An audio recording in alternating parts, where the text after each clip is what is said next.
মাঝে মাঝে সন্ধ্যেবেলা চায়ের সঙ্গে এরকম স্ন্যাক্স হলে কিন্তু মন্দ হয় না। তাই আজ আমি তোমার সঙ্গে শেয়ার করব ফ্রাইড ক্রিসপি চিকেনের রেসিপি। আর এটা তৈরি করা খুবই সহজ।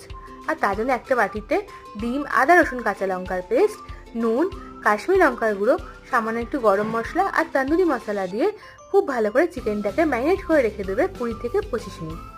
এবার 20 থেকে 25 মিনিট পর যখন ফ্রাই করবে তার আগে দিয়ে দেবে কর্নফ্লাওয়ার, আর সেটা দিয়েও খুব ভালো করে মেখে নিতে হবে।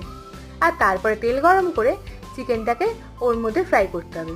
তবে ফ্রাই করার সময় গ্যাসের ফ্লেমটাকে একটু লোতে মিডিয়াম রাখতে হবে, কারণ না হলে কিন্তু ওপরটা ফ্রাই হয়ে যাবে আর ভেতরটা একদম কাঁচা থেকে যাবে।